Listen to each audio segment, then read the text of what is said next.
Surprised when activist judges seeking to impose their own liberal leanings upon the downtrodden denizens of our once green and pleasant land openly declare war on democracy, defying the will of the people in service of the judiciary's secret political agenda, it's a miracle that anything resembling justice is spat out of our ailing, failing legal system.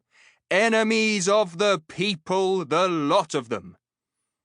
If there's one thing you can be sure of, it is that the law, whatever it does not work for you.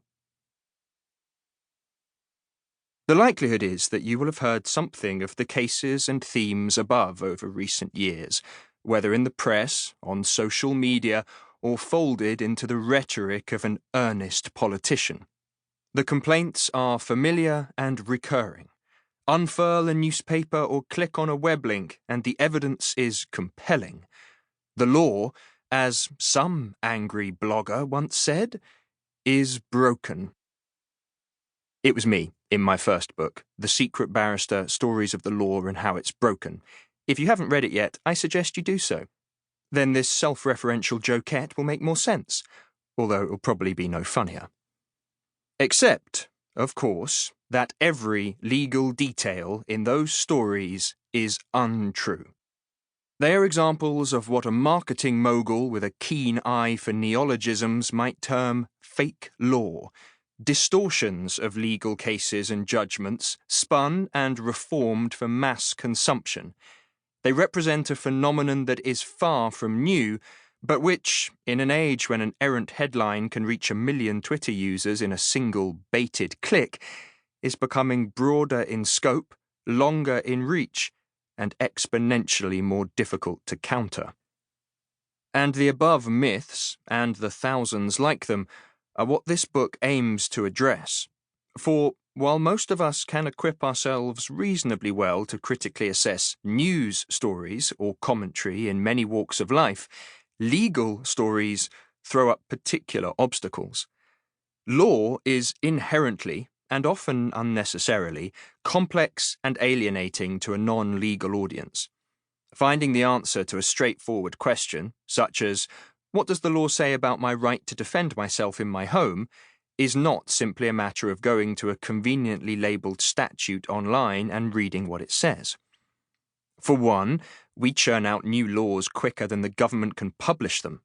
Unfortunately, and consequently, legislation.gov.uk, the official government website responsible for publishing freely accessible versions of the law, has not been up to date for decades.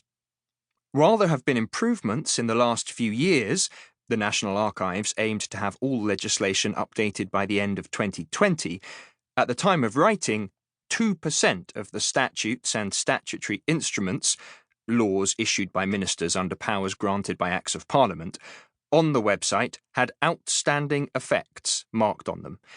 In other words, 1 in 50 of the laws on the official government website were wrong. The website boasts 6.5 million pages. That's a lot of inaccurate legislation lying in wait to trip up the casual browser. But this is only part of the issue. Unlike civil law jurisdictions, such as France, where the bulk of the country's law is codified, we have, since Henry II's declaration at the Assize of Clarendon in 1166, been faithful to the common law tradition, where the senior courts, today the High Court, Court of Appeal and Supreme Court, have the power to make law. Where a case involves an issue of interpretation or clarification of legislation passed by Parliament, our most senior judges will hand down judgments which have the effect of binding all lower courts, the doctrine of precedent. This means that if you wish to understand what a statute means, it is not enough to simply locate an up-to-date version. Once that quest is completed, you will need to know what further gloss has been coated over it by case law.